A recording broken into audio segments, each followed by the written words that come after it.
पंचांगानुसार 21 February बुधवारी रोजी सकाळी 11:27 माघ महिन्याची शुक्ल पक्षातील त्रयोदशी तिथी सुरू होणार आहे. दिनांक 22 फेब्रुवारी गुरुवारी रोजी दुपारी 1:21 ही तिथी समाप्त होईल. अशा स्थितीत 21 फेब्रुवारीला प्रदोष व्रत केलं जाईल.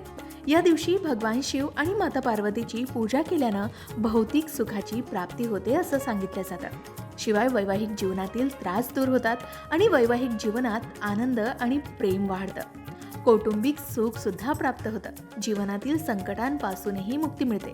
जीवनात यशाचे नवे मार्ग मोकळे होतात. घरगुती त्रास, ग्रहदोष, आर्थिक नुकसान इत्यादींपासून सुटका मिळते असं सांगितलं जातं. शिवाय फेब्रुवारीमध्ये प्रदोष व्रताच्या दुसऱ्या दिवशी म्हणजे 21 फेब्रुवारीला संध्याकाळी 6:15 पूजेचा शुभमुहूर्त सुरू होणार आहे.